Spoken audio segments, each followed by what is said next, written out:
السلام عليكم ورحمة الله وبركاته. I'm Dr. Iman Baroum, consultant radiologist. I'm moderating the breast session for this afternoon. Today we have 4 speakers who are going to present their experience in breast cancer screening and to share ideas. Our first speaker is Dr. Samira Balgasim Sulaimani. She is consultant radiologist at King Fahad General Hospital in Medina. She's dedicated for breast imaging since 2010, and she is the supervisor of breast cancer screening in طيبة Center, Cancer Screening Center in Medina region. She is RSNA and ECR member. Dr. Samira, she's going to present us breast cancer screening in Medina region. Dr. Samira. Bismillah ar-Rahman ar-Rahim. It is my pleasure today to give you some hints about our screening program in Al-Medina region during the last 4 years. I will talk about total population in Al-Medina al-Munawwara. I will give you a hint about طيبة Screening Center, our strategy in fighting against breast cancer, our documented statistics, and our future mission. As we all know that breast cancer is the most common cancer in women, and it is the second leading cause of death. 1 million women develop breast cancer each year, and early detection and treatment is the most promising approach to reduce breast cancer mortality.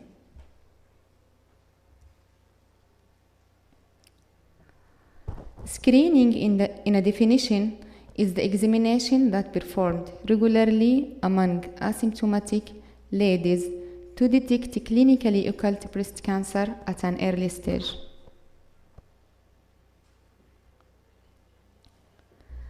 According to the WHO definition of screening, it is the test which must be accurately sensitive and specific. It should be reproducible in its results, and it is to identify previously undiagnosed disease. It should be affordable, and it have to be acceptable to the population, and it should include follow-up services. As last estimation, the Saudi population is around 28.7 million, including about 7.5 non-nationals.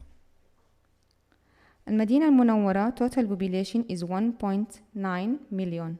It is in the third position of the King Saudi Arabia population. Male to female ratio is 46% is ladies and 54% is male.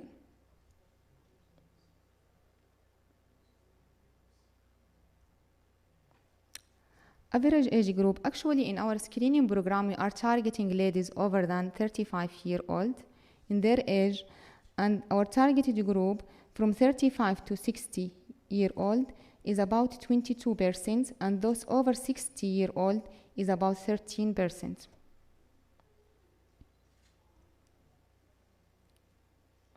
So our targeted group in Al-Medina al-Munawwara is 323,000 ladies.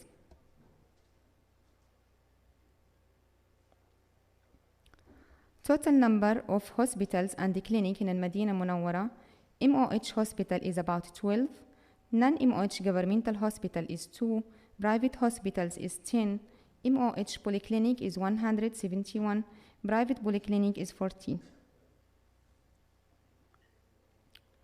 Actually, طيبة Screening Center is established in 2009, under Saudi Cancer Society umbrella, and it is the first screening center in المدينة المنورة providing cancer screening of breast, prostate, cervical, colon. It also screen for osteoporosis.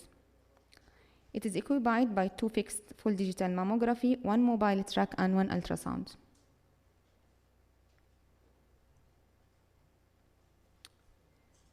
Our strategy in fighting against breast cancer, actually we are depending on the primary health care as a main referral centers, and those ladies referred from the primary health care come to the mobile track or to طيبة screening centers, or they can come independently. There, the general practitioner will examine the lady's breast, and the technologist will perform the mammogram at the same day. The collected mammogram images are evaluated weekly by 2 radiology consultants in a double-blind reading. And the reporting result either negative or positive. If it is negative, it will go for routine screening. If it is positive, it will go for further evaluation at King Fahd Hospital. Our documented statistic.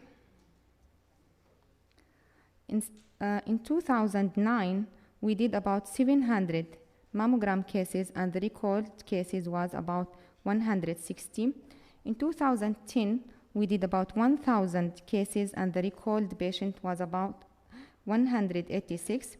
In 2011, we did about 1,800 cases, and 258 were recalled. In 2012, we did about 3,637 cases, and 350 cases were recalled. In 2009, we sent 15 cases for biopsy, 6 of them were positive. In 2010, we sent 28 ladies for biopsy, and 15 of them were positive. In 2011, we sent 48 patients for biopsy, and 34 of them were positive. In 2012, we sent 70 cases for biopsy, and 53 of them were positive.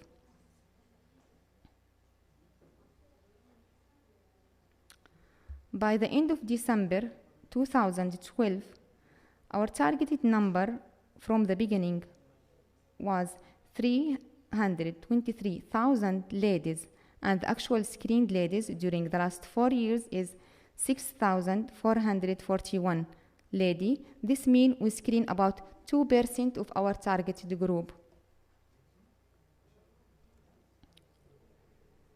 And among those screened ladies, we discover 108 cases to be positive. This means 1.68% were positive.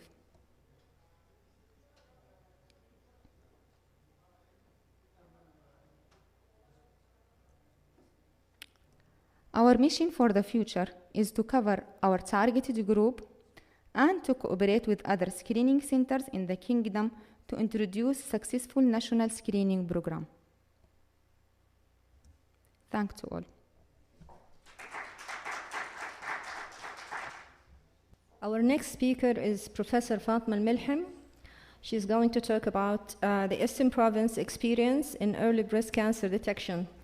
Professor Fatma, she's consultant radiologist, College of Medicine, Dammam University.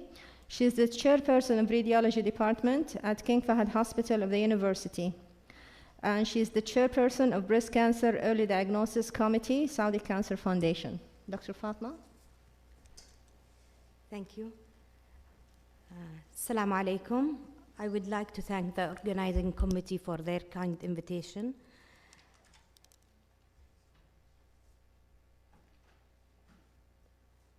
I'll present our experience in the Eastern Province of Saudi Arabia in early detection of breast cancer, and this is under the umbrella of Saudi Cancer Foundation.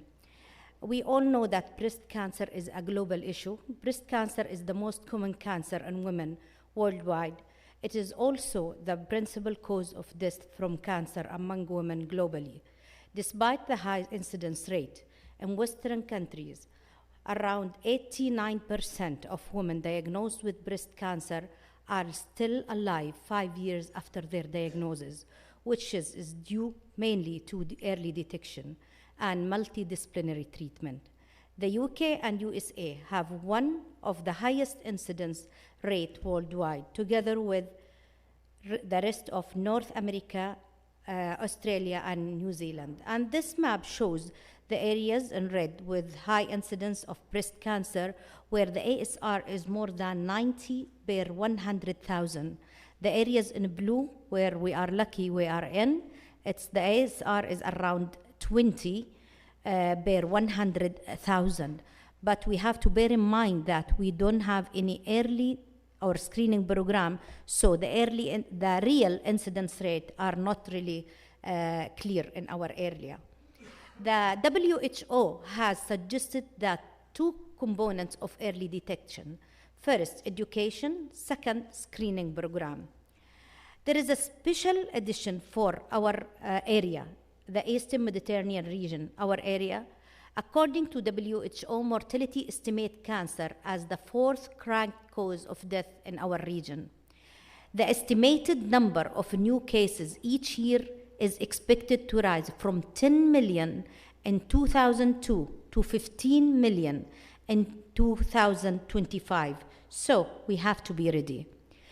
Of these cases occurring in the developing countries, cancer kills about 2,100 people each year in our region. In addition, the largest increase in cancer incidence among WHO region in the next 15 years is likely to be in our region, the Eastern Mediterranean region, in which projection modeling predicts an increase of between 100% and 180%. And there is a very famous study published recently from the kingdom that the burden on health resources will be very much in the coming 10 years because of the increased incidence of cancer in the Kingdom of Saudi Arabia.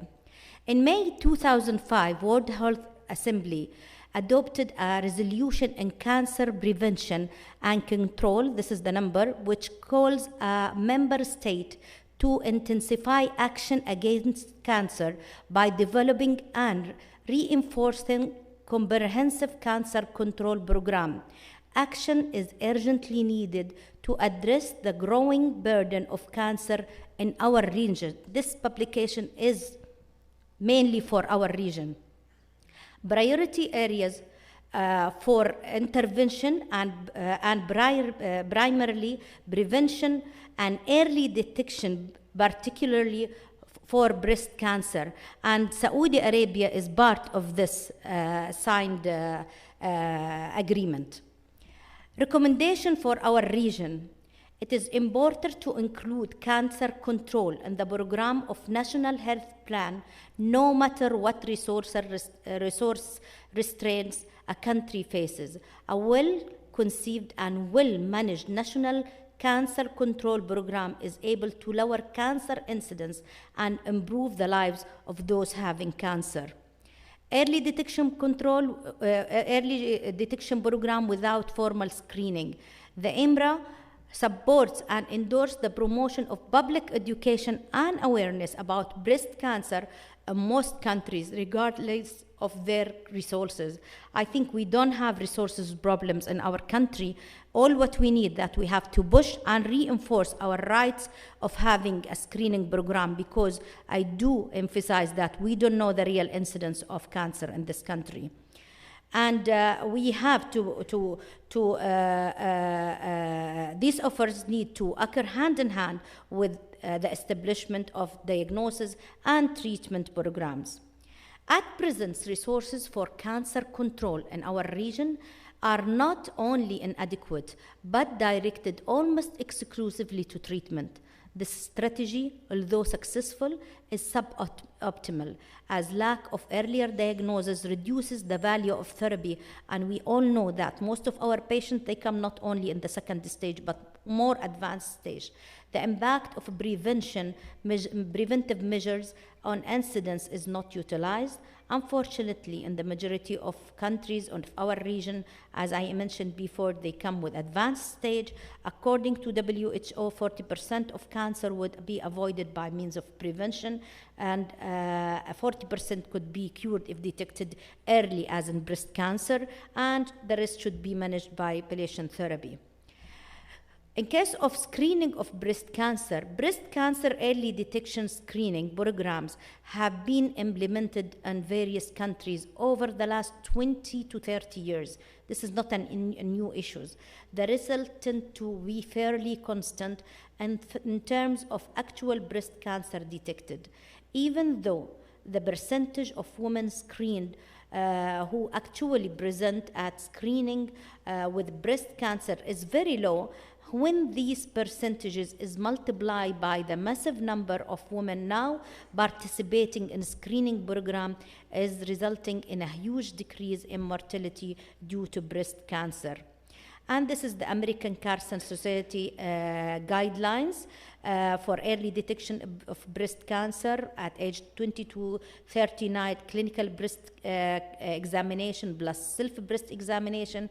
They write optional. However, in our country, in a conservative country like us, we still push for self-breast examination, and because we don't have screening program, so we still insist, and we do teach the people, the ladies, how to do self-breast examination. At age of 40 and over, annual mammograms, annual clinical examination, and it's better to be done before mammography, and self-breast examination optional. I repeat, we still insist to teach them to do breast self-examination. How often should screening be done? The following guidelines are suggested. For ladies above 50 years, screening can be done every 2 years. And it is proven to reduce mortality by 26%. For ladies from 40 to 39, annual programs, annual mammogram is recommended, and it is proven to reduce mortality by 17%. For ladies below 40 years, screening is not really recommended. For ladies with high-risk high-risk ladies, I think those ladies, they should go to their doctors, so they should modify their own program, and they should tailor a program for them, how should they do their screening program. What about Saudi Arabia? We have our Saudi Cancer Registry. The Saudi Cancer Registry was established in 1992, and we have a report which is released every 3, 4, 5 years. The latest in the net is at 2007. The good thing about 2007 report that they reported the mortality rate in that report. However, I managed to get from one of our colleagues the latest report, some of the slides from the latest report, 2009, and it shows that cancer is really increasing. And breast cancer number in 2009, it's really increasing. The latest number is 1309. And the percentage is around 26.4. And it is the #1 cancer among all female, adult female cancer. The median age did not change. It's around 47 years, and it shows that it is a decade younger than the ladies in Europe, and even 2 decades younger than ladies in US. The commonest type of cancer is infiltrating ductal carcinoma. This is a very nice slide. If you compare stage 1, in US, 60% of the ladies, they present with localized disease. And this is all because of early detection, because of screening.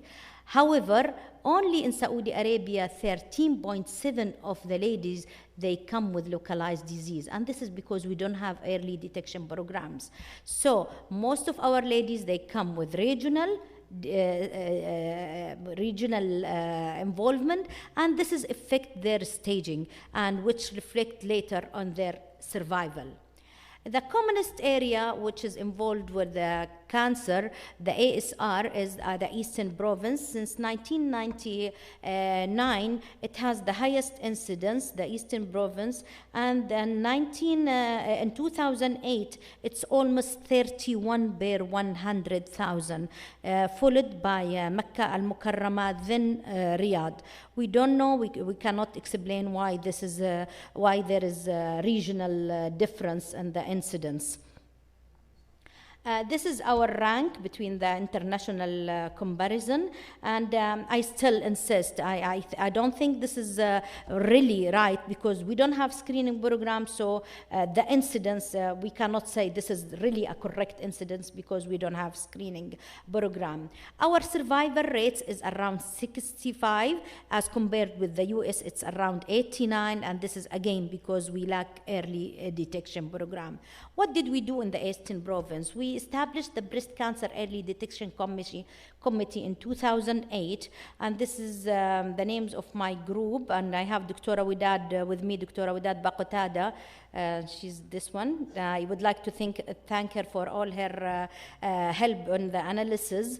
And our mission is to save women's lives by promoting prevention and early detection of breast cancer through awareness, education, and provide a reachable mammographic facility to all women. What we did in October 2008, we launched our Pink Eastern Breast Cancer Awareness Campaign. At the same time, we managed to convince the businessmen of the Eastern Province and the governor of the Eastern Province, Prince Mohammed bin Fahd, to donate the first mobile car, and it was really the first car in the Middle East to be bought by charity organization. And we started our mission in October 2009. And it was in 4 cities from the Eastern Province, which is divided to 9 big cities. This is some pictures from our campaign. We started with 900 volunteers. Next year it becomes 5 cities, and then we started 6 cities. And luckily, by our last campaign, 2012, we involved all the 9 cities of the Eastern Province. And this year we were lucky that the Aramco Saudi Aramco donated the 2nd mobile unit. So we have now 2 mobile units in the Eastern Province. And the good thing that this year also in our university, we launched our campaign in the 24 female colleges, and we involved more than 24,000 young ladies in our campaign. We distributed more than 100,000 brochures and CDs to encourage ladies to do their self-breast examination. Early detection program strategies. We insist in education and we promote mammography. And plus that, we also launched the 2 More Minutes Saved My Life campaign, which is directed toward the primary care physicians as well as the OB-GYN, because we want to secure the flow of our customer, which is the ladies, normal ladies above 40. And we want to convince the primary care physician and OB-GYN physician to refer all normal ladies to mammography, because we tell them we want to see it before you feel it. We tell them about the Sogran time, which is the time period between when the breast cancer may be detected by mammography while it is very small and before it grows big enough to become symptomatic. And we tell them that Sogran times is different. In young people, it's shorter than and older people. So we tell to teach and educate the physician, so they are our facility to educate also the patients. Our approach to education, we believe that it's the right of the women to be educated about breast diseases. We educate them. Our education is culturally appropriate, so they will not feel offended. They will accept us. And the point we always stress that breast cancer can kill you. However, if you come early to us, we can save your life. And breast cancer, not all lumps you feel in your breast is cancer. It's more than 80% of lumps are benign lesions. And the most important thing that we learn ourselves from this campaign, that people fear from the word mastectomy. They rather die with keeping their unhealthy breast than that people, they will remove their breast. And this is the important point we really tell the ladies. We will not, if you come early, you will save your breast. You will not, there are a lot of treatment options. And I learned this from the ladies in the campaign. We did that through the media, through newspaper, magazines, distributing brochures, radios, TV, and we really did it through different ways, doing lectures, going everywhere. How the ladies come to us? Usually we announce about our mobile clinics, where are we? So usually the ladies self-refer themselves to us.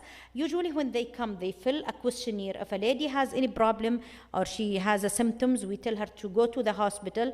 We only accept people without symptoms. We have well-trained nurses where they do inspection and clinical examination, and then we conduct the examination. This is the form where our nurse, they do the examination, they localize the masses or whatever if there is a finding, and they fill the form, and this is our reporting form.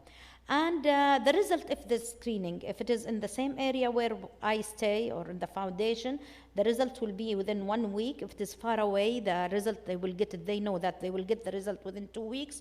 And then all abnormal results, the navigator will reach them within 2 weeks, and we will, this is the scheme of our work, the workflow. All by RAD 1 or 2, they will tell them, you are normal, you come back after 1 year. The abnormal results or recall, we'll arrange an ultrasound. If it is normal, she will go back to, we'll tell her we invite her for next year. If she has BIRAD 3, we will, for short-term interval or follow-up, or we will arrange for a biopsy if she's BIRAD 4 or more. So what is our staff? We have now 2 mobile, we have 2 well-trained nurses, we have 2 mammographers, and I do the reading. We have 2 senior specialists where we do double reading. We have 2 junior radiologists where we are training, and we have very, very important person, the physicist, where he do the quality control for our equipment. Until now, we did 4,817 ladies. And this is the distribution. First year, we did only around 1,700 patients, ladies. Next year, the number is double. And this year, like a breakthrough. That means we are really start to touch ladies. They start to trust us. Before, in the first year, 37 months ago, when we go to the ladies, they say, oh, no, we don't want to hear about cancer. Please don't open this topic with us. Now, ladies, they come to us. So I think we start to make a difference. Our recall rate, I think within the acceptable level, when we compare it with the international data, it is around 7.6%. Until now, we diagnosed 34 breast cancer, which is around 0.7%, 26 Saudi ladies and 8 non-Saudi ladies. Our median age goes very well with the national data. It's around, the median age is 47 years. The commonest type of cancer, just the same like the national data, invasive ductal carcinoma, and the commonest location was upper outer quadrant. Size of invasive cancer, the size of tumor at initial screening is very important, and we have to highlight this. It determines the seriousness of the disease and the appropriate treatment measure. The benchmark indicator for treatment size is whether or not is less than 10 millimeter in diameter, with 15 millimeter being the second important benchmark. And this is the distribution of sizes. The commonest size was less than 2 centimeter, which is 30%, followed by above 2 centimeter, which is 27%, and then more than 40% is less than 15 centimeter. Interval cancer, which is also very important. We had one case of interval cancer. She came to us in October 2010. She was completely negative. She came back after 2 years and she had a mass lesion. Breast density. This is also a very important thing for me. As a radiologist, Saudi radiologist, we always used to believe that Saudi ladies has a very dense breast. And we all know that studies constantly showed cancer risk to be 4 to 6 times higher for women with extremely dense breast than for women with low density breast.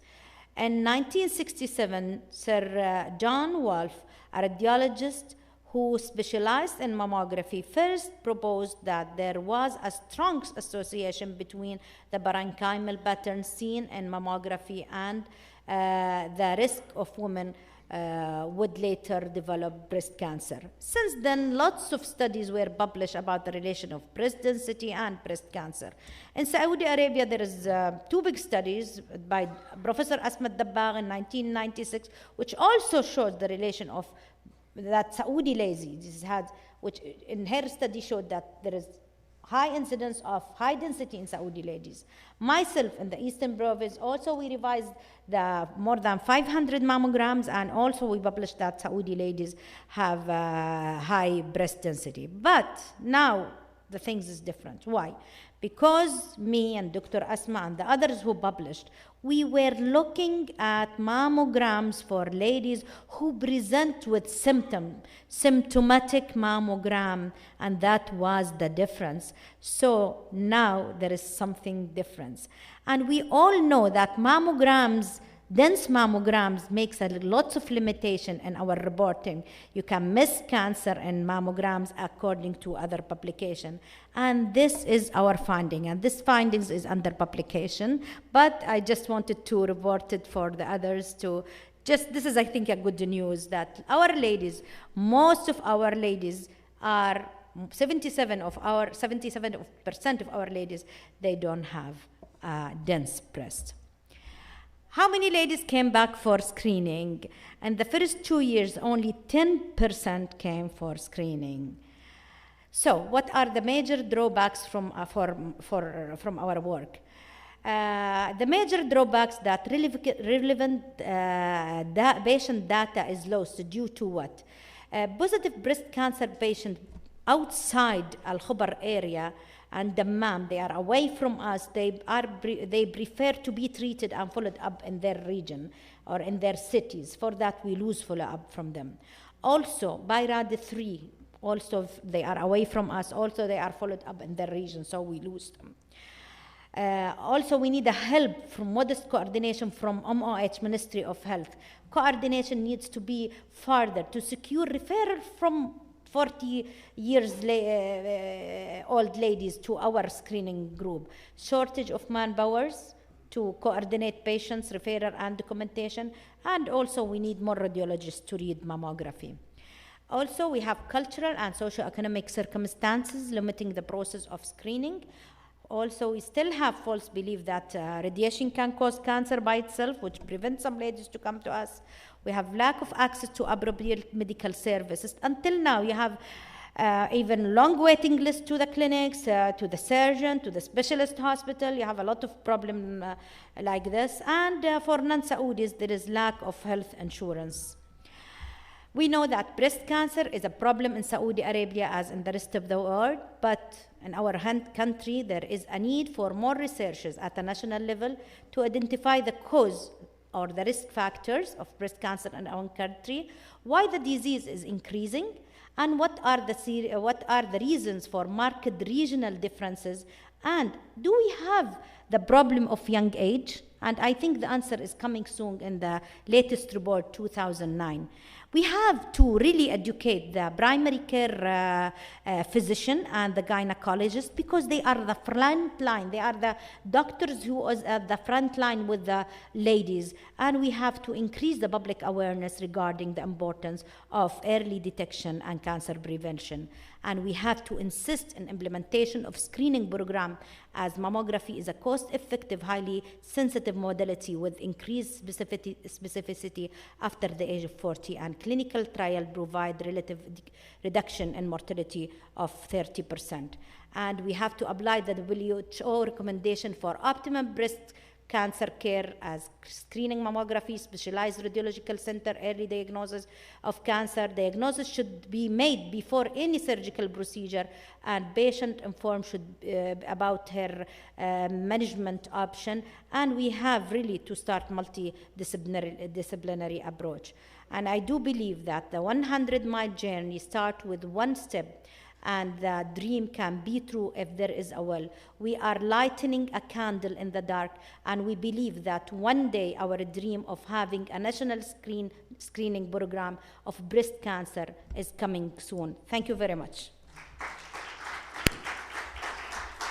Thank you very much, Professor Fatma. Our next speaker is Professor Den Hayten from University of Amsterdam. He's CEO of Dutch National Training and Expertise Center in Nijmegen since 2005. He's a radiologist involved in screening of breast cancer since 1993, and he has a lot of research in this regard. Professor Hayten. I try to get my presentation. He's going to talk to us about the Dutch experience in breast cancer screening. Okay. Well, what I'm going to show you is the experience in the Netherlands, and that's now over something like 25 years. And so where you are now, you have to see that we are now, let's say, 20 to 25 years later. And we have been giving speeches in a number of countries, and we would like to state the first thing is actually what is screening, and it's already has been hit on in the previous speakers, but for us it's very clear that screening should be not only an apparatus of shifting, of sieving. Here you see the population.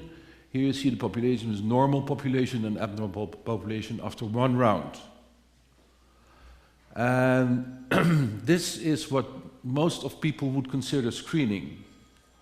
The problems arise if everyone recognizes that there are still some abnormals in the so-called normal population, and there are still also normals in the abnormal population. You have to deal with that. It's more or less, you have a screened population and you have a recalled population. You don't have a diagnosis yet if you are really in screening. So that's important. But what is much more important is what we see now.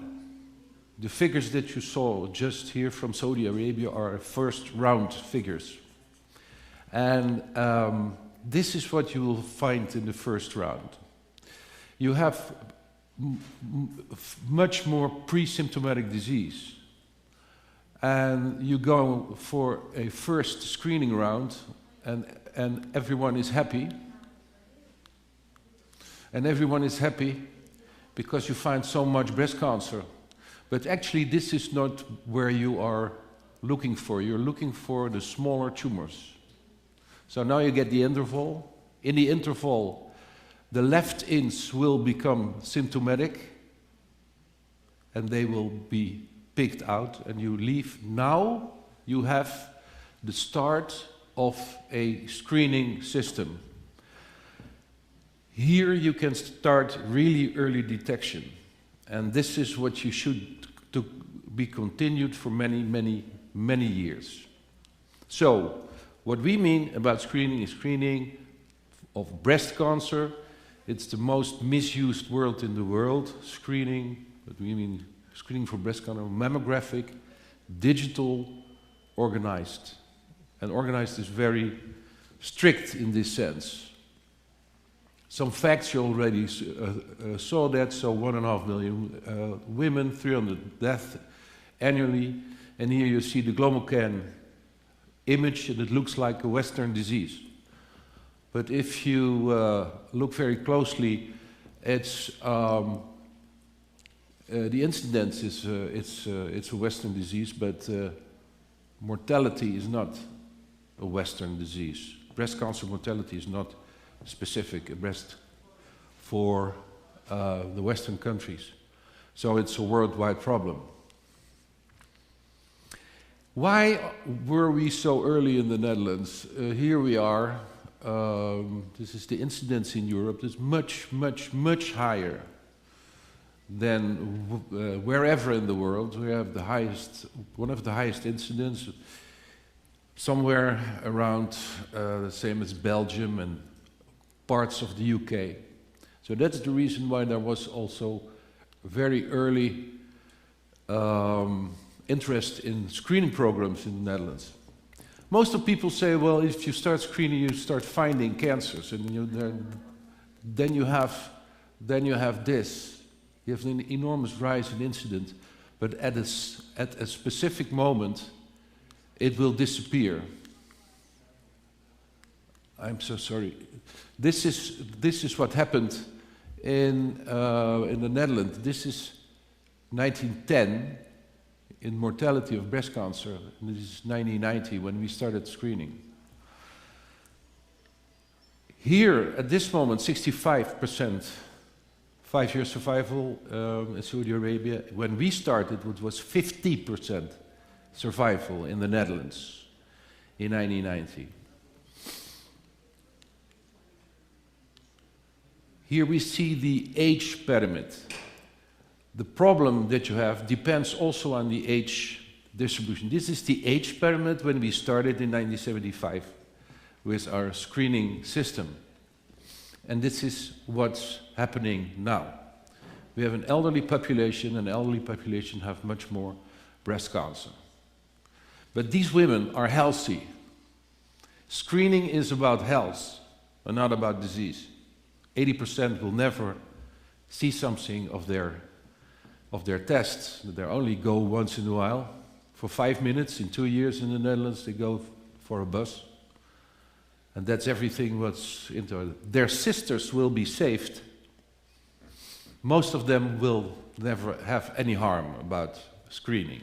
So don't overexaggerate that screening does so much harm. We will grow, we will grow. We do now on a yearly basis 1 million women. And it will be 1.5 million in a couple of years. So we can handle that, that's no problem. This is Saudi Arabia. It's a much more normal build-up of the country. You have a very young population. But the age distribution, as you saw just, is completely different. You should adjust your system to a younger age group. Okay, well, what was the history anyhow? The history was, it came from Germany, a person whose name Ernst Krokowski. He was very, very patient. He accounted there was an enormous relation between metastasis and the size of the tumor. And since you are all radiologists, or most of you are radiologists, that's why we are in. We are trying to find the breast cancer as early as possible. We don't do diagnostics on the axilla. We try to find the tumor as small as possible, and that saves life. Of course, you have fast-growing tumors, normal-growing tumors. I'm so sorry about this. So here we have fast-growing tumors, slow-growing tumors, but also very slow-growing tumors. But still, their only opportunity is to get them as early as possible. So that's the solution. And in the Netherlands, after 71 in New York, we started in 1975 with 2 pilots, like here in Medina, and in the eastern part of the country with small pilots. We have a population screening act in the Netherlands, and you're not allowed to screen without a permit from the government. And in June 1987, the Health Council of the Netherlands said, well, mammographic screening is currently the only cost-effective screening, so it was in 1987, for breast cancer if we meet certain criteria on organization and financing. And since that time, they have been financing every year breast cancer screening. And so you have to have the commitment of your government. And so we build up a screening program with a target age. In those days, normal, we should go younger now, from 50 to 75. 75 was later implemented, and screening interval of 2 years. So, small information about organization. Here you have the Ministry of Health, Welfare and Sport. It's free for the Dutch population. So they're involved, and you have here 2 independent audit and quality organizations, and the right ones are we are for the medical quality audit, the continuous, and the numbers are being done in Rotterdam by another group. We're working very close together, we're a member of each other's teams. Completely digital, independent system from hospitals, a PACS system, a nationwide PACS and information system. The only paper that we use is for information to the clients, to the women. So the target population is 2.3 million, and we do 1.2 million invitations per year. We have a lot of breast cancer patients, and they are not invited anymore in screening. So some results about the analog period. We did 14 million invitations to 3 million women, a yearly growth of 16%, attendance 80%, and the realized interval between screening was 24 to 20.5 months. Detection was, we detected over 56,000 screen-detected breast cancers in those years, of which 5,000 ductal carcinomas in situ. And 70% of the invasive carcinomas were less than 2 centimeters. This is the macro figures. Of course, we have all the figures, everything that you can imagine. We have the figures about first round, second round, etc.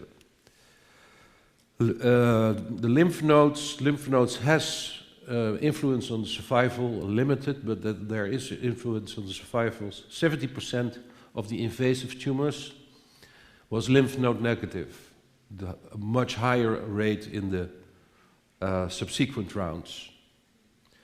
The program sensitivity, which is different from mammographic sensitivity, is 70%, is over 70%, which is considered for an analog screening reasonable, normal.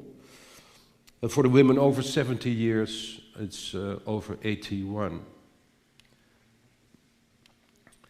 So this is a little bit dull perhaps for some of you, but these are performance indicators. If you try to monitor a screening system, you want to know nearly on a daily basis how things going. So how's the attendance going? In the Netherlands, the attendance is 82%. And what do I show here? I show here the first rounds in all those years. Dark blue are the people who are screened, and light blue are the people who are being invited. So approximately 20% don't comply to the screening invitation. So, another point, the recall rate. Well, some people think that we are crazy in the Netherlands that we have such a low recall rate. We have a much higher recall rate for the first round. We have a recall rate of 4%, which is more or less mean in Europe, but a much, much lower recall rate in the subsequent rounds. Why is that? The reason for that is that we have a very good organization, and we are very well trained. It's not necessary to recall so much to have the same detection. We always have the prior rounds under our hands if we screen. It's a matter of organization. Detection 5.5 in those years. And you see here a result which might be of interest to you. You have to recall a lot of women more for some slight increase of detection. We do that intentionally. We ask the radiologists the last years to increase their recall. And you can see the results now.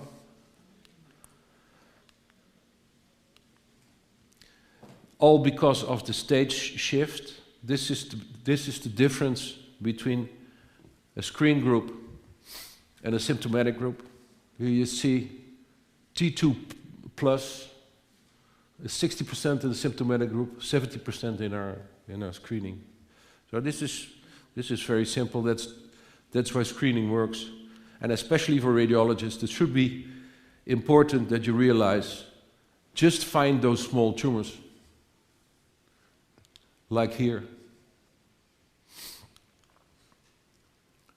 Here we see what happened in the Netherlands the last year when we did something which I'll show you later on. We started here with real digitization. But here we started with higher recall.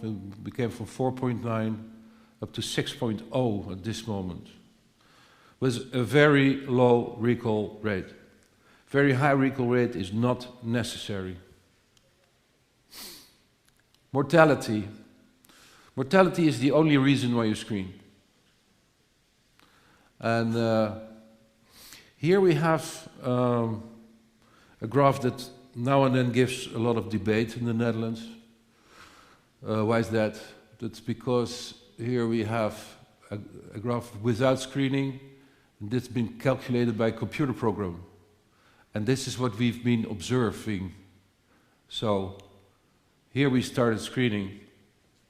Here we started screening, and that's what happened. Is that proof? Well, not for all the epidemiologists, but there's quite another proof is that we started in a later moment with the age group of 70 to 75, and see what happens here.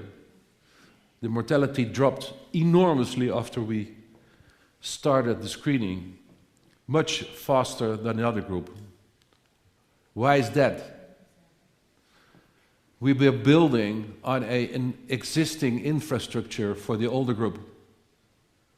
So it was a sort of big bang start of screening of older women. And you see an immediately decline of the mortality here. Much, much faster than in the other group. So that's the reason why we have a very strong opinion that screening works, and it's not necessarily that you have to recall everyone. Cost. Some of you might be interested. We pay per screen €53 in 2007. We digitized the whole bunch. We had to add €4. And the quality monitoring costs is approximately €5. So this is what happened with the price. Of course, the total price of screening went up because we did more women, but the mean price per screening unit stayed stable. This is corrected for inflation. So what do we earn? Will we earn per year life saved? It's approximately €2,200 per year life saved in breast cancer screening program.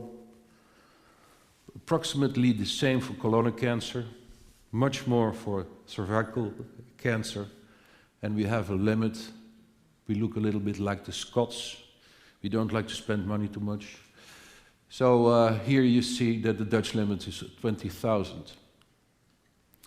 What do we spend in the Netherlands to healthcare? Well, a lot of money. Now approaching €90 billion per year. somewhere 25 to hospital and medical specialists, billion. And now we're spending only 200 million on the total prevention, and we're spending 60 million in 2012. So there's 0.3 of the total budget for hospitals. So it's only a splinter with a very effective mean. You should give this information to your government because it's very effective.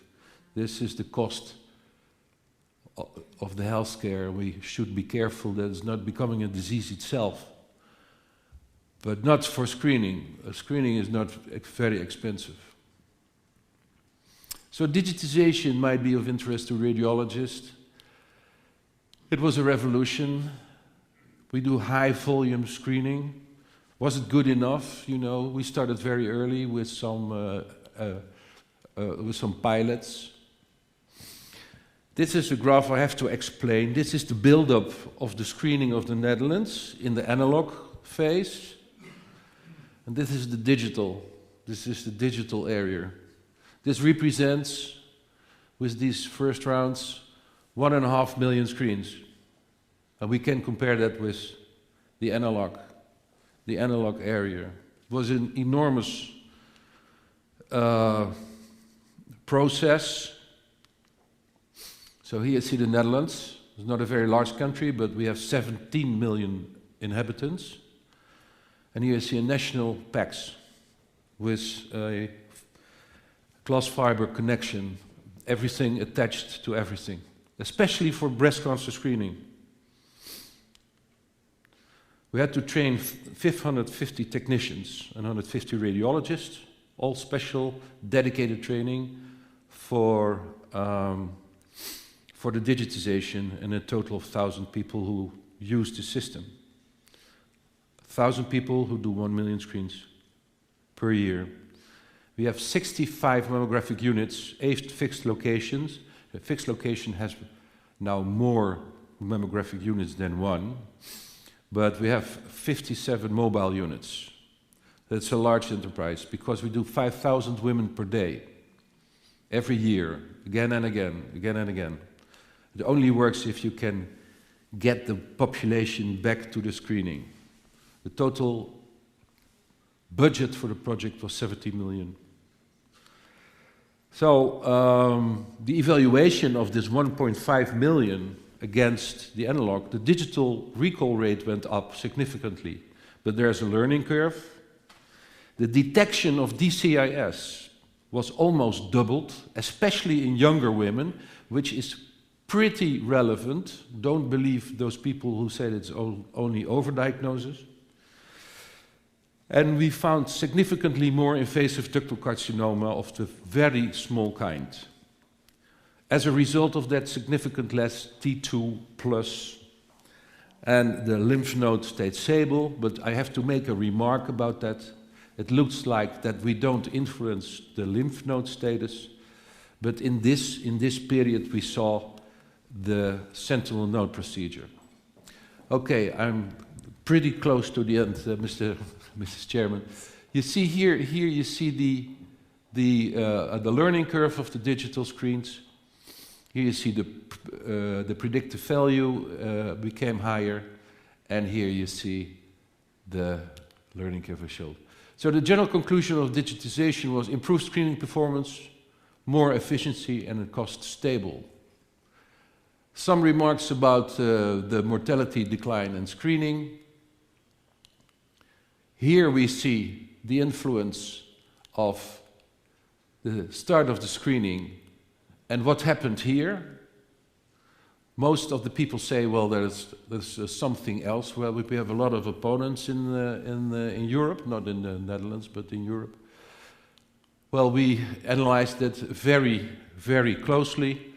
And this is what happened if you get everything together.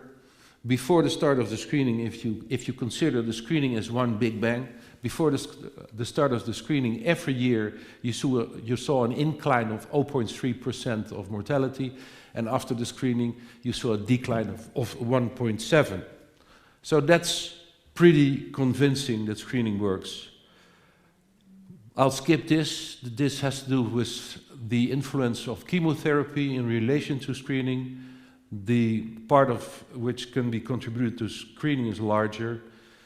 It's much larger in the older population, and it's, of course, there is no real figures. If you compare women who are screened and non-screened, then the chance of dying of breast cancer for women who are not screened is 50% higher. Dus if you comply to the system, your chance of dying of breast cancer is 50% lower. This has been proven in the Netherlands, but again and again and again, everywhere in the world. Last points of discussion: the Gotcha, the Cochrane. They leave out the most successful randomized trials. I don't have enough time, but I have enough time for this. There was a big row in the UK.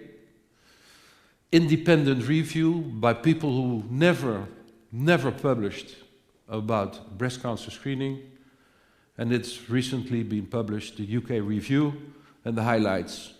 The highlights is significant benefit.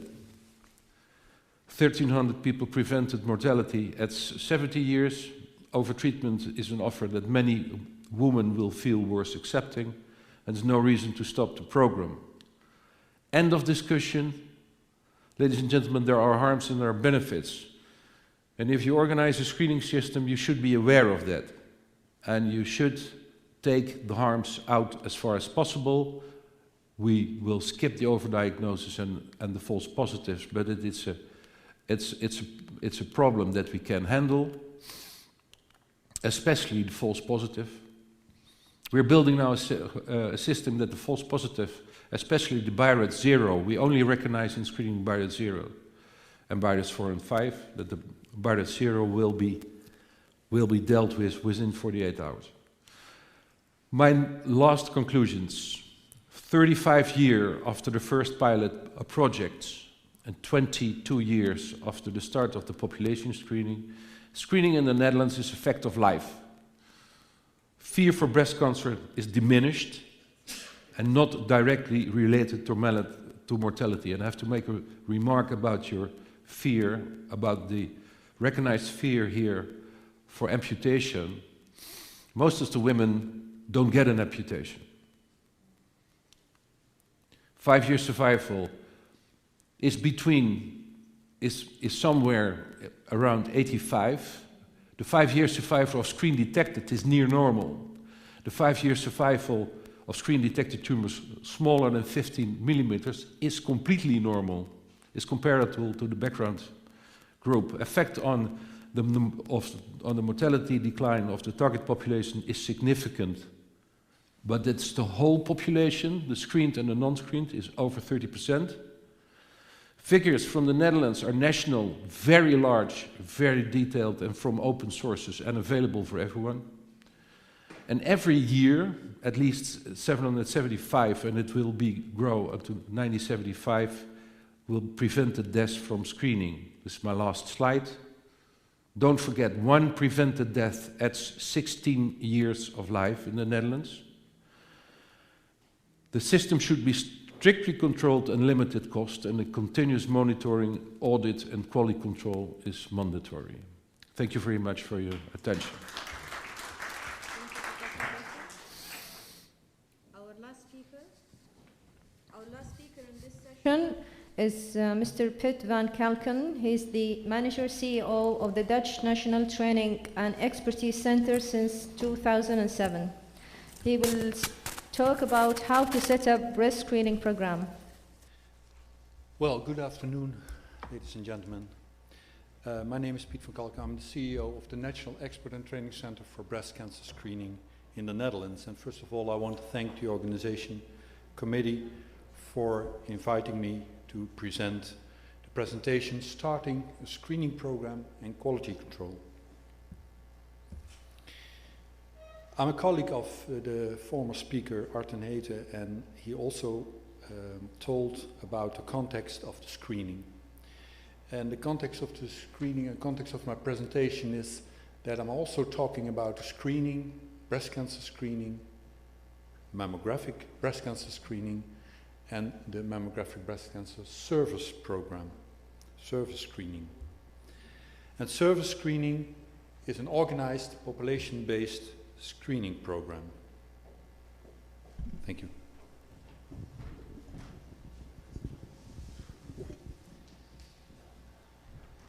Let's see if this works. Okay. Before starting a screening program, it's very important that you know what kind of screening program do you want. Do you want an opportunistic, hospital-based and service screening, so an opportunistic hospital-based or a service screening? And it's important that you know what kind of screenings test do you use. In my presentation, I will point out several points for setting up a business plan for a screening organization. And I will go into the quality assurance. Before you start a screening program, there are some points of attention to make, and some of those points are from the Wilson and Junger rules. First of all, screening is justified if there's an important health problem, and if an accepted treatment for recognized disease is available.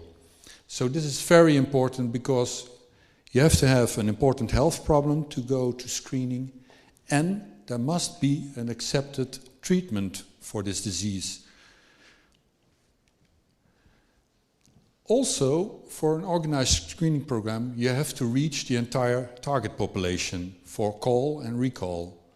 So you have to have a system that you can identify the women you are going to invite to the screening program. And the compliance of more than 50% make a program effective. And we realize it's not easy to get a compliance of more than 50%, but you have to grow and you have to believe in it. And we think after several years you can reach that percentage. And this is very important. It's important that the government has a long-term vision and commitment to the screening program. They have to support the screening program because screening is not a program for 1, 2 or 3 years. It's a program for several years, 10, 20, 30 years at least. So there has to be a long-term vision and commitment. And radiographers and radiologists should be trained for screening. Screening is not the same as hospital care. So it's important that they have a separate training for screening. There must be a system of constant quality assurance. Because you screen healthy women, it's important that they can rely on you that the quality of your screening program is as high as possible. And there must be a monitoring system of the results so you can see if your program is working. And screening is not healthcare, so it should be strictly separated from healthcare. Healthy women go to screening, and women who are concerned that they have a disease or a complaint, they go to the hospital. Population-based screening program means, according to the first report of cancer screening in the European Union, that each round of screening, the persons in the target population are individually identified and personally invited to attend to screening. So, you know your women who you're going to invite, and you can identify them so you can invite them each round. And generally, this requires a high degree of organization and population register. A population-based screening program is regional or national. An opportunistic screening is no organized screening program. We think that mammography is still the best evidence-based test for screening, and digital mammography is now standard of care.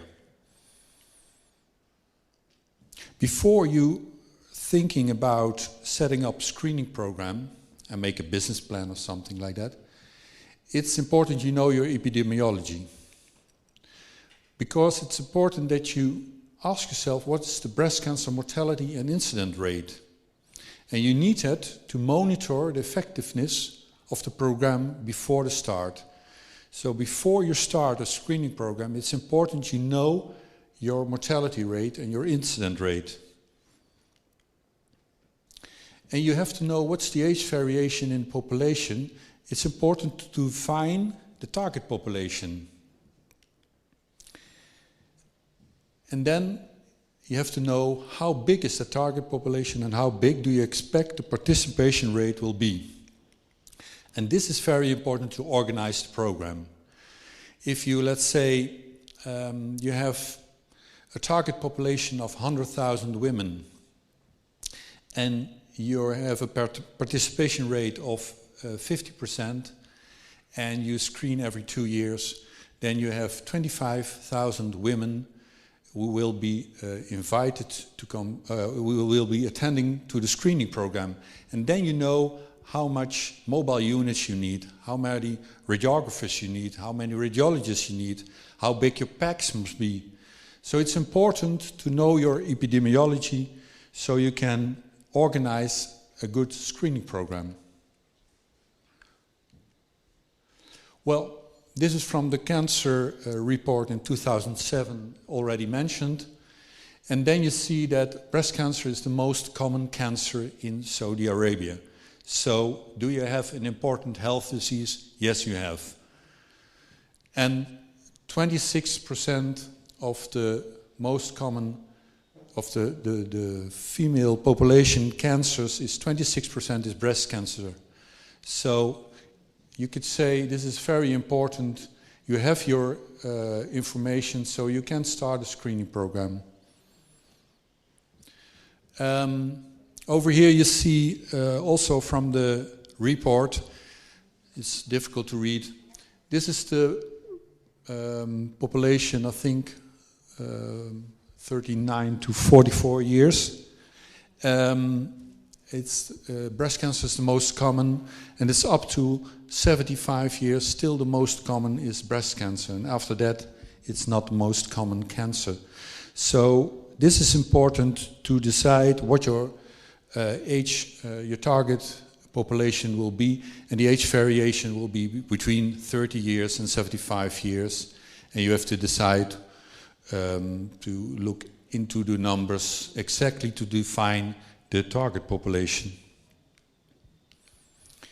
Of course, when you set up a screening program, you need something like a project organization, project leader, a board, a foundation, people who are believing in the system, believing in screening, and they have a lot of energy and motivation to set up a good screening program. And you set your goals within how many years you want to set up and implement a good screening program, because it takes years. In Holland, in Netherlands, it took several years to roll out the whole screening program. And in that period, it's important that you have finance for the project, because otherwise the projects will stop because of lack of finance. And this is very important, the commitment of the stakeholders. And it means that, first of all, the government has to support a long-term screening program. That's important. And you have to have something like a public registry, or to invite women every 2 rounds to the screening program. And if you don't have a good public registry, perhaps you can use the information from the health insurance companies or other systems in your country who have a lot of information where women live and how you can reach them. But it's always difficult to get women to the screening program. They have to have a mindset that something new like screening in a country can save lives. Very important is the support of the hospital, because when a woman gets referred from screening to the hospital, it's important that within a few days, women can attend to the hospital for treatment. In the Netherlands, we have sometimes that women would have to wait for 6 weeks, and it's terrible. We get very angry when we hear that. And also we think it's very important to convince the family doctors or the GPs that screening is good for women, so that they can talk to women, they can advise women to participate in the screening program. Then you have the primary process. You have to decide, are you going to use double-blind reading? And how are you going to set up a screening unit? You have to make a choice for a mammographic system. There are a lot of good systems, but there are also very bad systems. And you have to make a choice for a workstation and a PACS. And it's important, and I saw in one of the slides of Dr. Meyer, that there's also that you describe your process. This is an example of a process, but this gives you the opportunity to organize each step and to describe each step. Okay, when a woman is invited, what's the first step?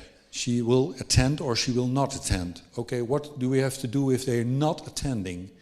In the Netherlands, you get a new letter, a new invitation if you're not attending to screening. So it's an example where you can decide how you set up your screening program, how to describe it, and to organize each step. And also you have to make a choice, are we going to work with a fixed unit or a mobile unit, or both?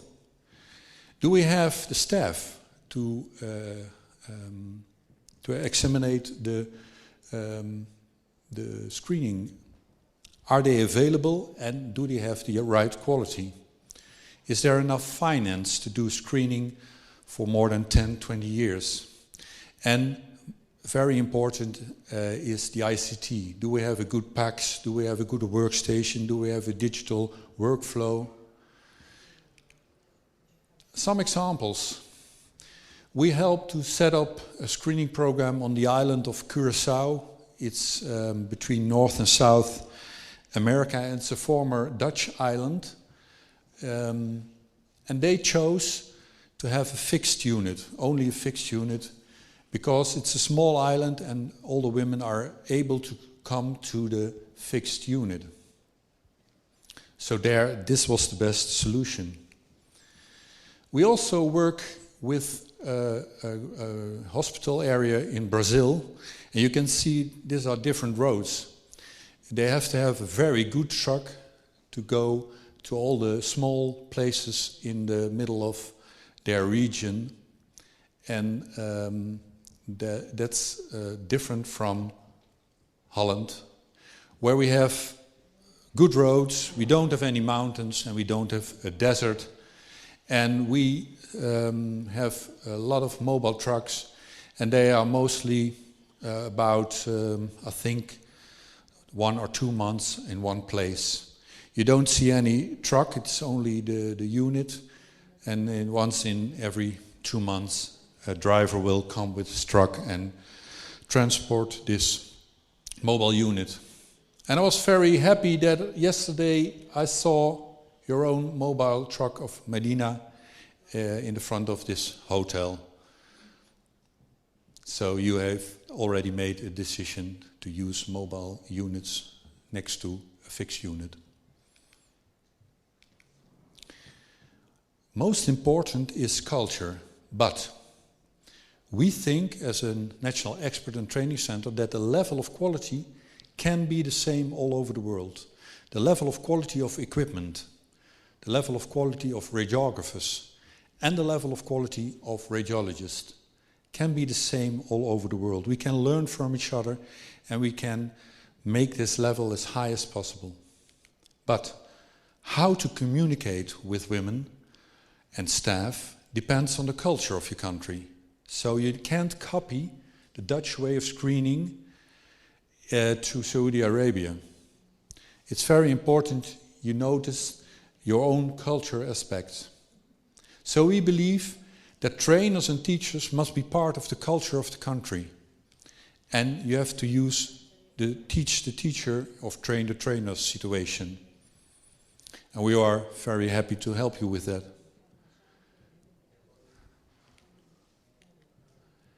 The communication and information is very important because it's all about the awareness of women. It's about early detection, and women have to know that. And it's very important how you invite women and how you tell them about the results. It's very important to give them the right information about screening. Not only the benefits, but also the harms, but in the right balance.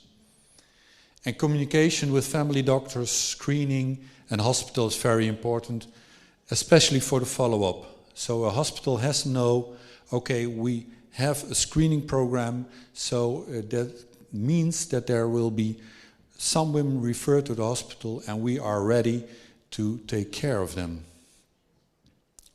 Quality assurance. A breast cancer screening program demands the best possible quality of equipment and staff. That's our goal. We think this is important.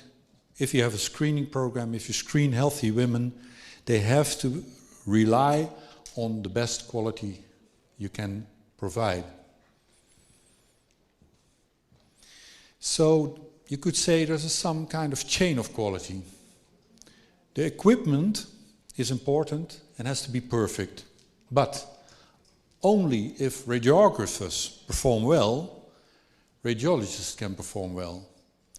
So if there is an artifact in the equipment, the radiologist will refer because he sees an abnormality in the image.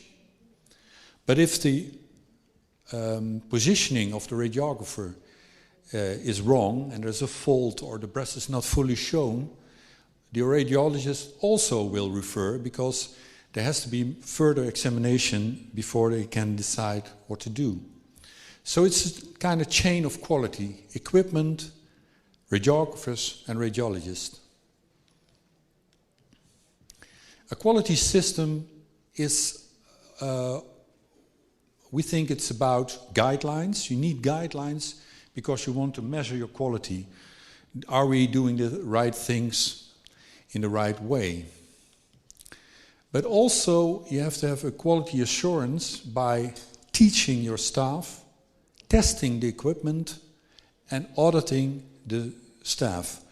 And by auditing the staff, we don't mean auditing the procedures, but we mean auditing the performance of your staff.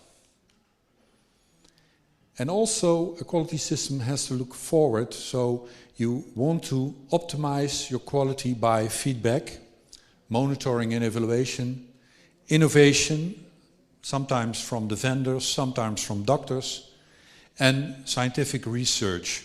It's important to make your program better. Guidelines, of course, they're made by cancer societies, and they are guidelines for equipment, for radiographers and radiologists. And in Europe, we have the guidelines for the breast cancer screening programs, and we now have number 4, and we are working on the 5th edition of the guidelines for breast cancer screening. And our organization is participate in writing the 5th edition of the guidelines. Those guidelines are important for your uniformity. So all the radiographers work in the same way, make an image in the same way, and all the radiologists do their reading in the same way. So that's important so you can reproduce your reading. So every 2 years the mammograms look the same and you can, as a radiologist, easily compare the rounds. Our organization in the Netherlands is responsible for the physical, technical quality assurance. And that means that we do type testing of new mammographic systems. And only if we say it's good for screening, then the screening organizations can buy that machine and use it for screening. And if they buy a machine and they install it, Then we come over and do an acceptance test. And after that, they are allowed to go screening. And in the screening process, we do weekly tests, half-year tests. And because it considers a lot of information, we choose to have knowledge net on our website so people can read about what the test is about. But also you can read which machine is approved. For radiographers, we do the same. Every radiographer who works in the screening program in the Netherlands has had an education in our center. And we do quality audits every 3 years with radiographers. And then we look at the images they made. Is the positioning good? Did they perform well? And here you see pictures of training in Curaçao and in Brazil.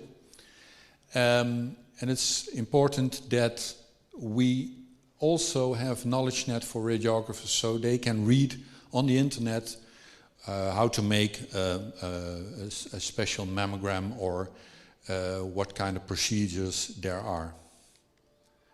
It's all the same for the radiologist. We have a training center and you see a lot of radiologists behind the workstation, and this is one of our members of the LSCB, and he is giving advice how to read mammograms. Every radiologist have to have an education in our center before they are allowed to read mammograms in the screening program. We also do the quality audits with all the radiologists in the screening program. And with them we look at all the interval cancers. We look at all the cases they referred and did they perform well. It's a very tense situation because they have to be open in their work and they get feedback on their work.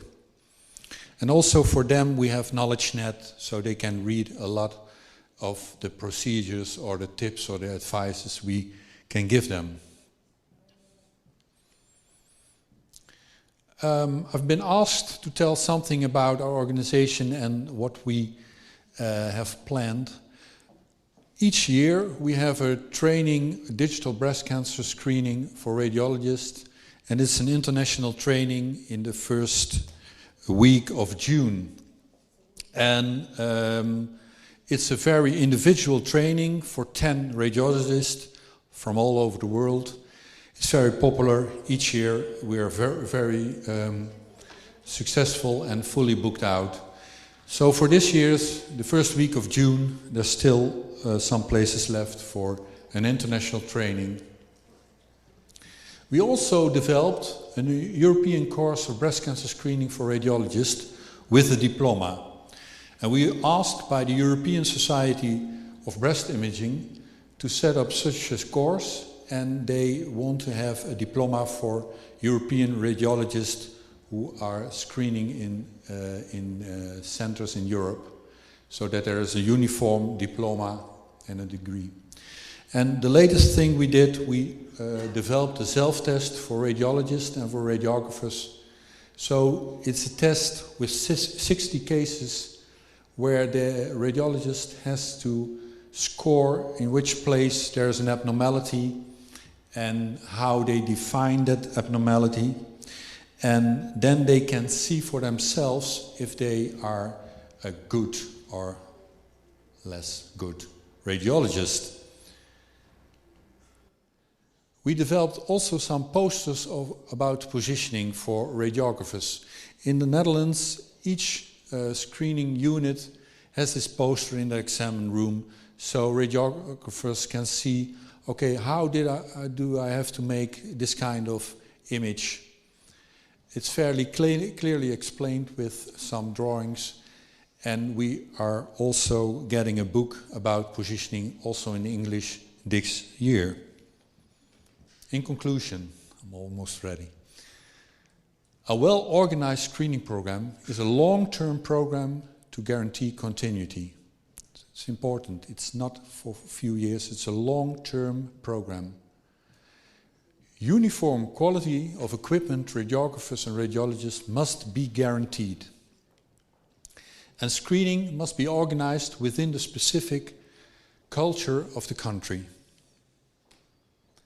The effect of screening, of a screening program, must be visible. So you have to have registration, monitoring and evaluation so you can measure the performance of your screening program. We think that quality counts. Thank you very much.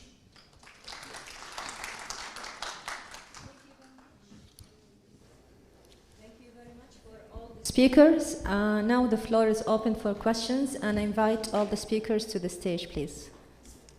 Any questions?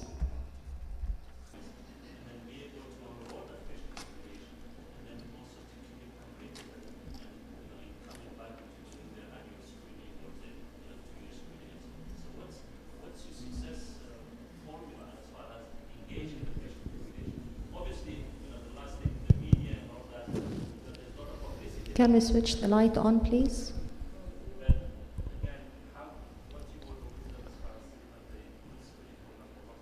Yeah. Well, I don't know about lung cancer, but for the Netherlands, I think it's important. We've been starting the screening program in 1975, 1980. And we have in the Netherlands a culture when you are invited by the government to come to a screening program, you go. So it's about culture also. So I can't say, well, this is the best way to do it in every country, because it's not. And we have also have a time difference, because we're now 25, almost 30 years further. So I think it's very wise to look at your culture and what is important for women or for families to so you can address them. And first you have to reach them, so you have to something like a register. Then you have to persuade them to come to the screening and to come back. So it's very important to communicate with them within your culture. We have experience in Curaçao. Letters are not important in Curaçao. Radio is important, so they listen to the radio. So they try to convince women to come to the screening program because they spend a lot of time on that on the radio. In Brazil, they organize parties for women where they can do their nails and their hair, and they have cola and cake. Yeah, and that's their culture, and they're for a whole day. They wait on the central place in the city, and by the way, they do a mammogram. So it's all about culture, but it's something you have to work on very hard. And when the number of participation is changing in the Netherlands, we get very nervous. So we got to do research why it's growing or why is it increasing.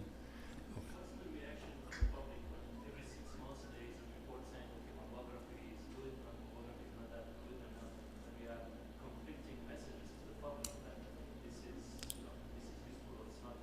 Again, this is the same thing as the other content. The good thing with prevention as far as cigarette smoking, that again people are high risk, we not interfere with them, try to control them. No. Is it, are you meaning the discussion, the scientific discussion about the efficacy of screening programs? That's correct. Yeah, we think it has some impact on the woman, but not very much. When there is a program on the television or in a newspaper, we hardly see any effect. We are a little bit afraid there will be gradually some effects, but until now there's hardly any effect. They consider it as a discussion in between scientists, and most of the people has the feeling that that early detection would be a model that is okay. but still, it might be disturbed by the ongoing debate, the eternal debate about the harms and the benefits of the screening. So when you start screening, it's very difficult to be completely open and, about the disadvantages, because the woman will have the impression that they have a real chance of being harmed by the screening, but there's so much, it's so little chance. But still, that's the problem. And in the beginning, and that was also the criticism, that the harms were, let's say, left out for the information to the public. Now, in 2012, that would be impossible. In those days, it was because of compliance, it was left out. In fact, answering about this debate, we call them the anti-screening people. They issued a lot of papers antagonizing the importance of screening, and then 70 of the eminent breast radiologists, they answered scientifically on that, and they analyzed their papers. And we can find the answers if you search for that. Actually discuss it in the RSNA this year, exactly this topic. From my side, I saw two good examples of the screening programs in our country, which is in the Eastern region and in Medina. And we started something small experience in Jeddah, and we have another experience in Riyadh. But I wanted to unify the inclusion, the selection criteria, which is not the same in all the programs. For example, regarding the age, and the screening interval, it's different. We see it 1 year and 2 years, and we have to unify that. And also, for every program, we have to see clearly the performance indicators in order to audit your program. For example, what is the target population in Medina area, which is according to the selected age? So you are selecting from 40 and above or 35 and above? Actually, we select from 35 years old and above. I mentioned that our targeted group, more than 300,000 ladies. In this target age group, yes. 35 and above is yes, 3,000? Yes, more than 300,000. More than 300,000. Yes. So what is the uptake of your program? You are targeting to finish this over how many years? Over 1 year, over 2 years, in order to calculate the uptake of the program? Yes, yes.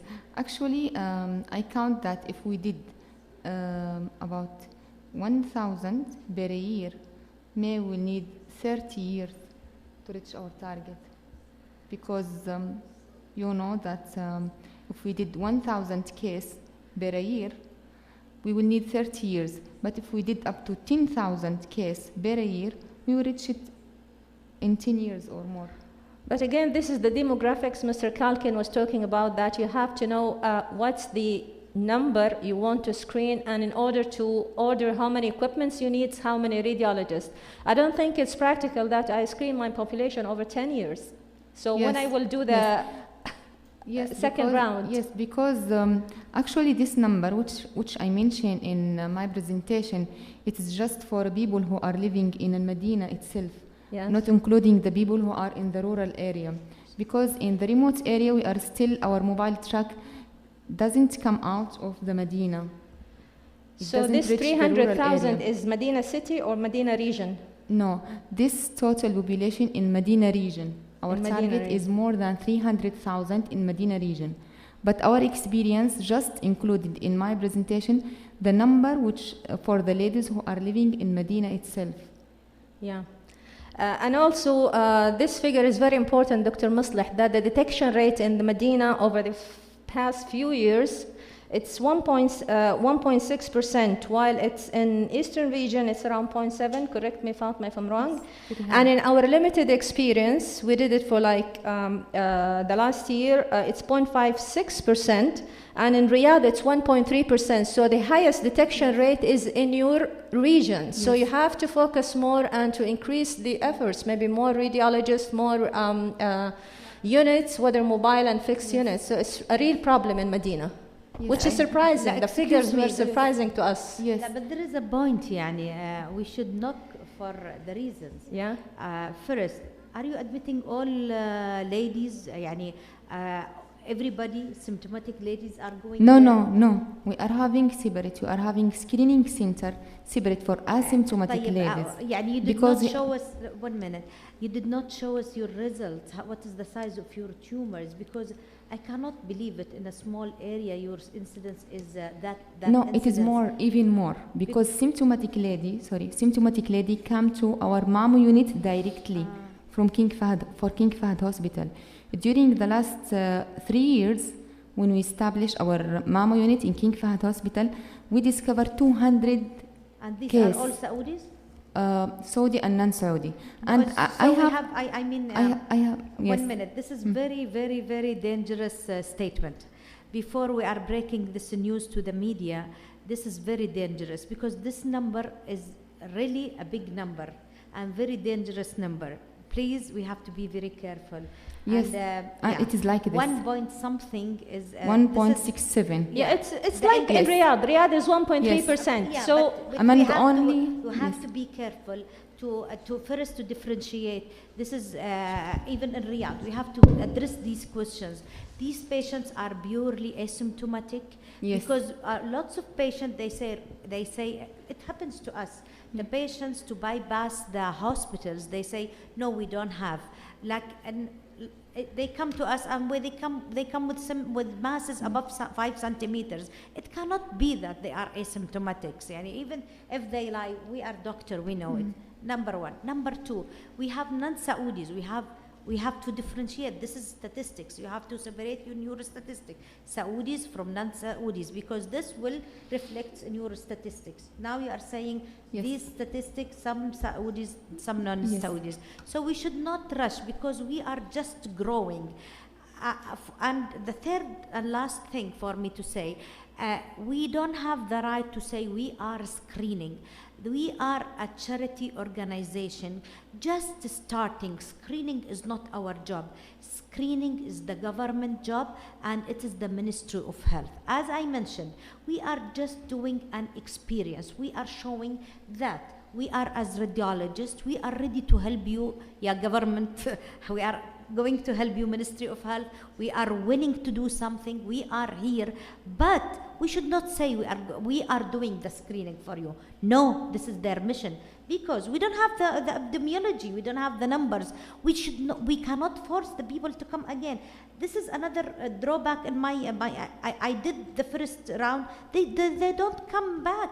Because we need something like Sahar. You should force them to come back for the second screening. So we have to be, I think, this is internally, we show them our experience.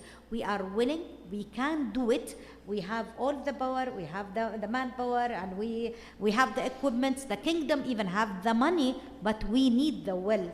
And we have statistics. Yes. But breaking numbers like this, I think we should hold our horses. Professor Haytham, we need wise people like Dr. Muslah to comment. I think if you allow me, Dr. Iman, what we're doing in Medina is just the beginning of screening.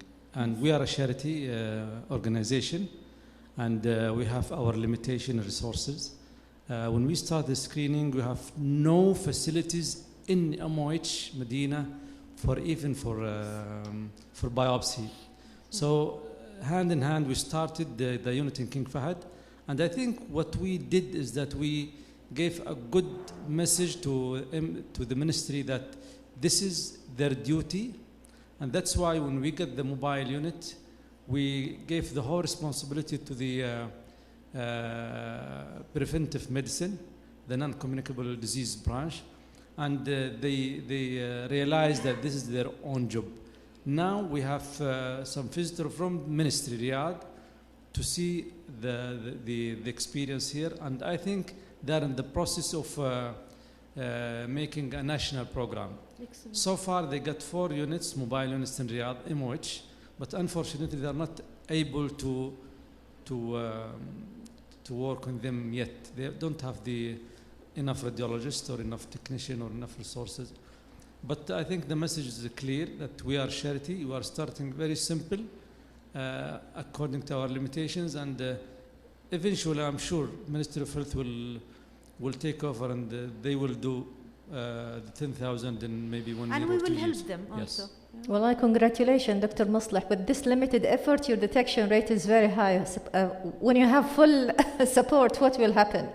I think what we did is we trained our radiologists very well from day one. Yeah. Excellent. Because we saw the other experience and we found out that there are limitations, and that's why we had to have little number of cases or screening patients so that we can get better results with the help of Dr. Ayman and everybody from Riyadh. You know. So my little advice, please, after 4 years, you have to give us some results. Even if it's not published in journals, when you have presentations like that, you want figures, clear figures for all the indicators. Doctora, we included the طيبة universities, the biostatistics people and the family, the community medicine, and they have a program actually to work up on all our statistics. Unfortunately, the system we have was not built correctly for statistics, so there was a lot of limitations for the data. That's why we don't have even good with us, data. Yeah. عشان كده we are a charity organization, we have our limitation. بس إنه I think we are showing the Ministry of Health إنه there is a will. We are willing to do something. يعني بس we need the help of Ministry. What we say, it's a humble, just starting experience, and hopefully. Plus, there is a real problem. There is a problem, yeah. Professor Hayton? You should not forget that this is mainly a first round effect. So most of the women you see are there for the first time. Yeah. So they won't be really symptomatic, but there's some sort of subsymptomatic. I show that's very important. You can screen, you can do early detection without cleaning your population. It sounds very, very bad, but you have to clean the population first before you can go for a thorough screening system. So, and then you have the statistic noise. You should join your figures in Saudi Arabia and have more figures. Then you can do something with statistics. I have a question to Professor Hayton and Mr. Kalkin. When we talk about the interval cancer, incidence of interval cancer, this means we have to do all the clients again for the second round in order to calculate. But if they're not coming, they're not showing up like 50%, so I cannot calculate the interval cancer rate, right? You have to connect the national cancer figures with your screening system. And you have to know the breast cancer cases which being found in hospitals, and you have to match this with your screening system. And so, but it will take many years often, but it will be better and better and better with digitization. But that's the way we do it. We just connect the screening information system with the cancer information system of the Dutch Cancer Society. So you should have some national information system about malignancies. And also you mentioned in your presentation that you instructed the radiologists after a while to increase their recall rate in order to get a smaller stage of cancer. Yes. And what's the limit of the allowed recall rate? Well, we did extensive research on recall, and I can give you an hour lecture about that. But we think that 2% for the Netherlands will be okay. It will be a little bit higher, 2.5%, 3% on the whole. In the first round, we go up to 4 or 5%. In the subsequent rounds, we go. But we came from 1. And that was too low. And when we started, we say, well, okay, get up with screening. So we went to them and asked them to adjust their screening system, and they did.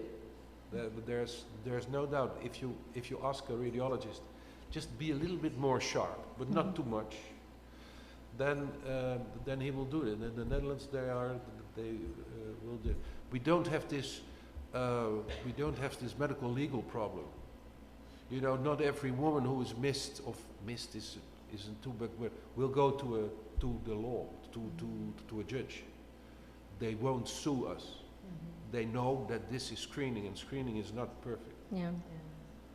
So that's so we, because we have a relative small group of 150 radiologists. We all know them. We can steer them a little bit. Of course, they are normal radiologists like you and myself, but we can say, okay, we did extensive research on this. In 2%, if you want to avoid one interval carcinoma, if you go much higher than 2%, you will have to make 282 false positives. This is the balance that you have to see. This is overcalling, we think.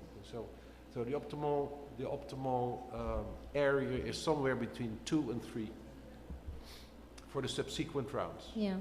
First round is a different question. I have just one last question. So, to gauge the success program of a screening program, we emphasize a lot about the detection rate. But do you have enough time now to really look at the cure rate? I mean, you talked a little bit about the decrease of death rate, but do you have enough lead time bias, I guess, to see whether there is enough, you can gauge actually the success based on the cure rate? Yes, but we of course we know that that lead time bias is of course a problem. But if you are working already for more than 20 years, that's not a problem anymore. So we know exactly what happens with the screen detected woman. They will hardly die from breast cancer.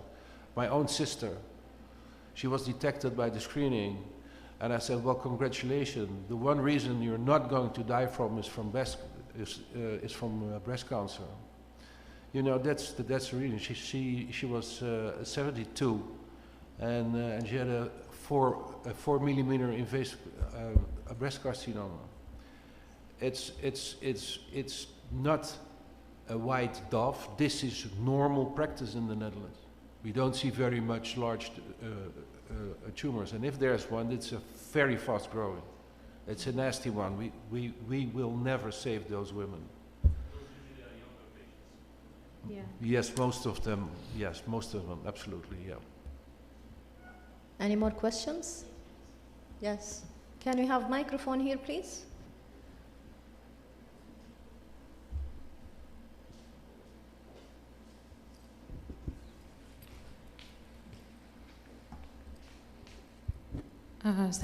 My question to Professor Hayton.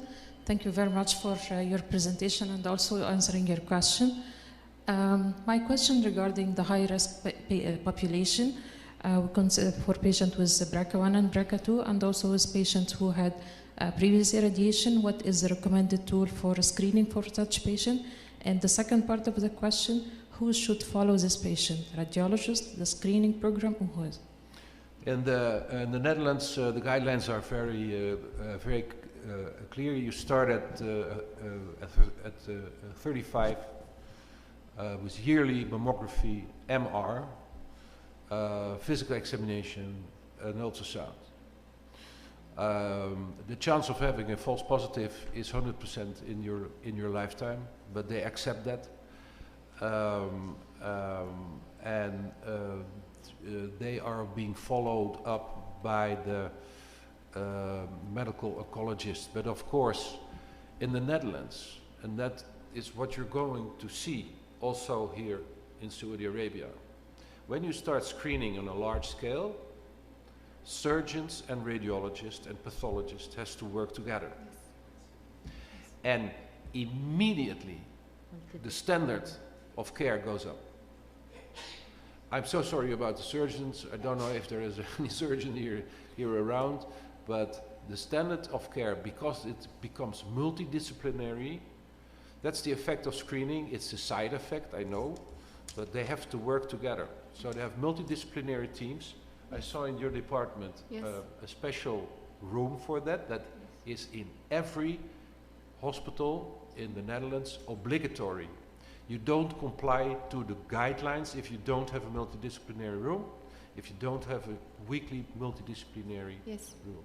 So it's of course a surgeon or a medical oncologist, to go to your question, that's the one who does the direct contact, or a nurse. Nowadays we have nurses, dedicated nurses. And it's all discussed in between in the multidisciplinary team. So there is no rule for MRI breast for patient with high risk? Yes, absolutely. Yes. Yes, yes, yes. Everyone. Everyone. Everyone. And how frequent patient had? Once a year. So usually they do interval between MRI and mammogram every 6 months. So every 6 months, the first you screen with MRI, after 6 months with mammogram, after another 6 months with MRI. So between the MRIs is 1 year, and between the mammos it's 1 year. And in fact, the patient or the client is under surveillance every 6 months with different modality. Since no more questions, I think we conclude the session. Thank you very much for the speakers. Thank you very much, everybody. Thank you for your discussion, yes. Thank you, Mr. Chairman.